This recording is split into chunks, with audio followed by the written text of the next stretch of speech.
Like and subscribe on the way in the door, my people. I hope you all are having a truly fantastic day today. You see the title of the video.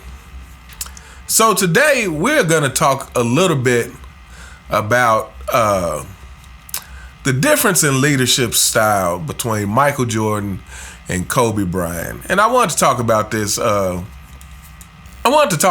For a couple of reasons. One of them is just because, the obvious comparisons between Mike and Kobe, game-wise.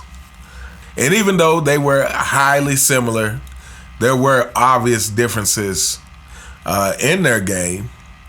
I would say there are obvious differences in their mentality to me, and their differences in their leadership style. And so before we get into this, I want to say, like I said, to me, on this channel, I talk about the things that I do because hopefully it inspires, hopefully it's insightful to some people, and especially the younger kids who may watch this channel. If you're in your 20s and 30s and still figuring things out, so to speak, hopefully there's some insightful stuff. And, regardless of what the fanboys think that, I'm just hating on LeBron James, I'm really just pointing out the things that, to me, I'm pointing out the things that will actually help you get to where you want to be in life. And, some may say, oh, well, LeBron James is a billionaire. What can you say? Well, LeBron James is a billionaire, but LeBron James wants to be seen as the GOAT.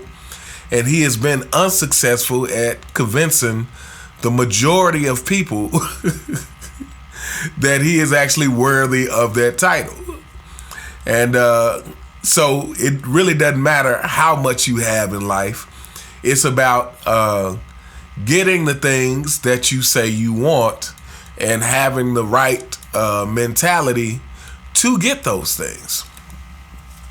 So I want to start this off by giving a piece of advice. One of the best pieces of advice that I've ever gotten. It was actually about, I would say 10 or 12 years ago. And the piece of advice came from, I can't even remember the guy's name, but he's actually the guy who does the music, or at least at the time he did the music for the cartoon Family Guy. And I actually wasn't in college at the time, but I heard he was going to be at this college, and I was living in Colorado at the time. And I decided to attend this clinic he was giving.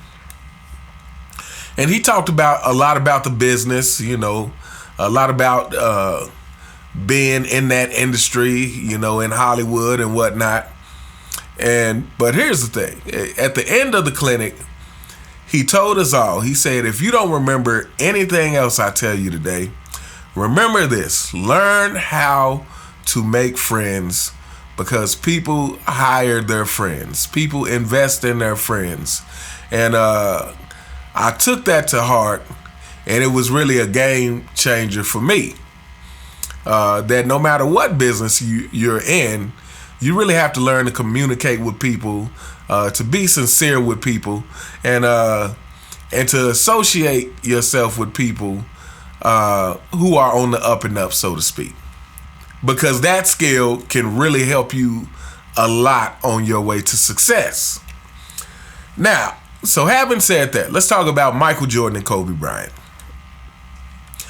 To me, the difference in leadership styles between them is that, we all often talk about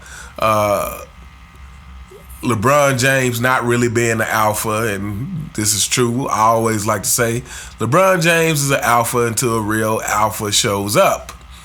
And I've used that comparison between him and Kobe Bryant. But I guess if we're being more technical, more accurate in how Kobe's personality is, he's probably more of a Sigma. And Sigmas tend to be more loner kind of people. And I think this is the difference between leadership style between Kobe and Mike. While both of them held their teams accountable, while both of them, I think, created whatever necessary tension was needed in practice to shake things up, to make everyone understand how serious it is, to give everyone challenges and obstacles to overcome. I think what made Michael Jordan more of an effective leader is that Michael Jordan was actually much more of a people person than Kobe Bryant.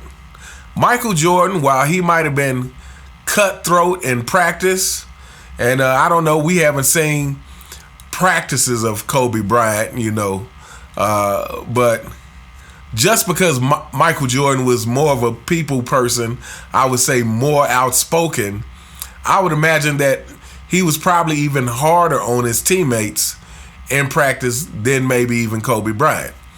But at the very least, even if they were equally hard in practice, when you would see Michael Jordan outside of practice interacting with his teammates, he interacted like one of the fellas. There was a lot of laughing and joking and that kind of thing.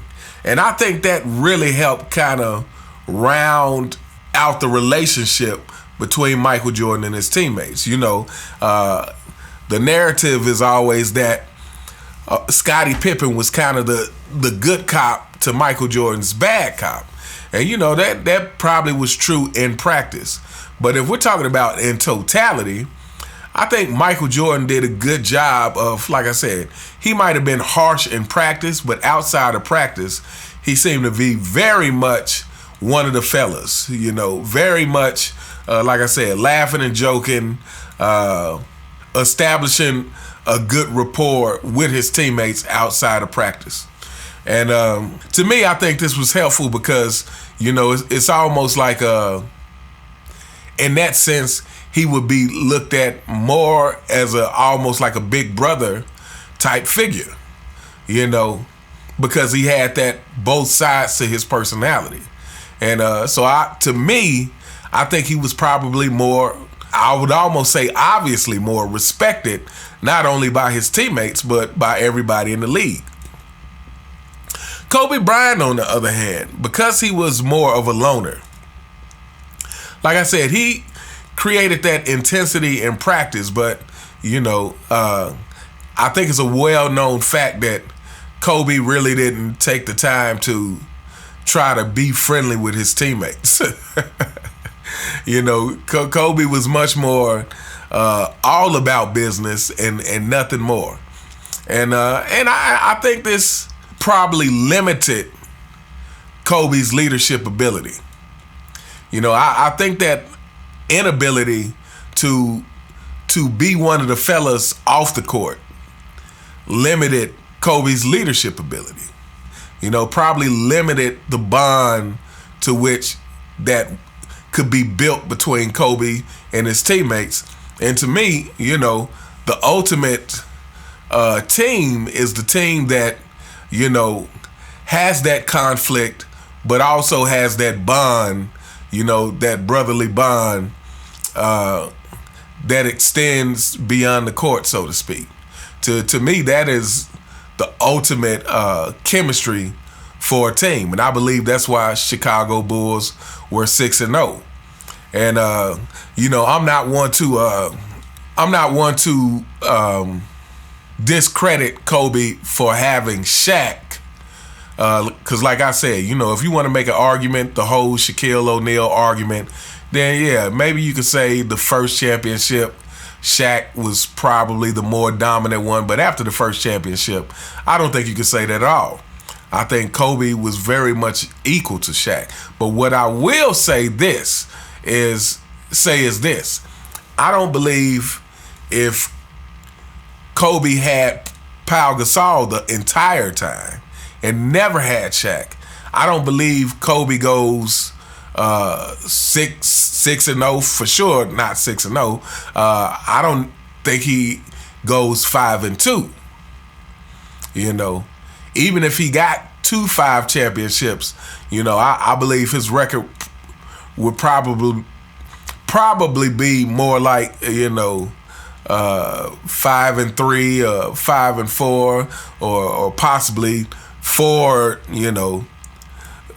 Maybe he only wins 3 or 4 championship if Pau Gasol is his teammate the entire time.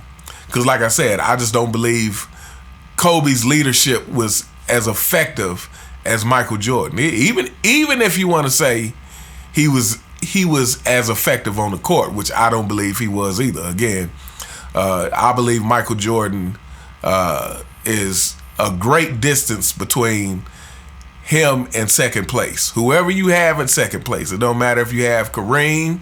Like I said, I have Kobe right now, and I'll say my top 5 tends to, with the exception of Michael Jordan being the GOAT, my top 5 tends to change, every 6 months, every year or something, because to me, is so many arguments you can make for the different people in the top 5.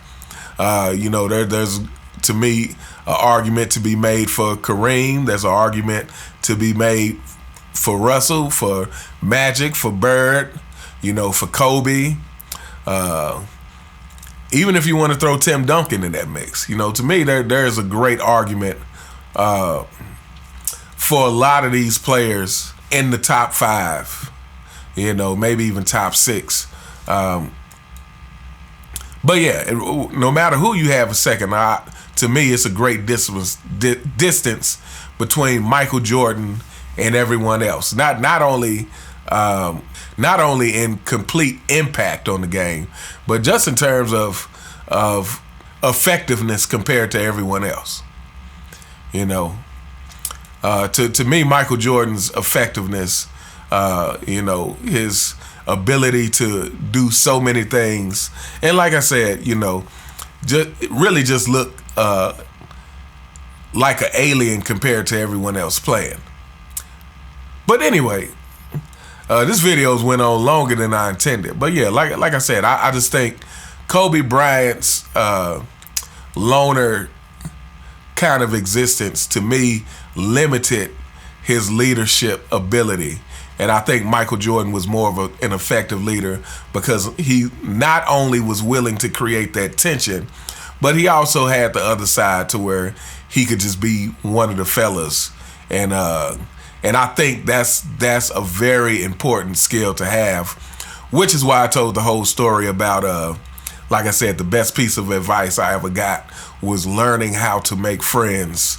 And I think that'll take you far no matter what field you are in. But anyway, we gonna hold up here. Let me know what you guys think in the comments. What do you think are some of the differences between the leadership style of Michael Jordan and Kobe Bryant? And whose leadership style do you think was more effective? And do you agree with me that Kobe Bryant, being more of a loner kind of personality, limited his greatness as a leader? And don't get me wrong, this video is definitely not saying that Kobe wasn't a great leader, because I believe he was. I just believe that he wasn't as great a leader as Michael Jordan, and I believe that's probably the main reason why. But anyway, let me know what you guys think in the comments. You all have a truly fantastic day, and I'll see you next time. All right.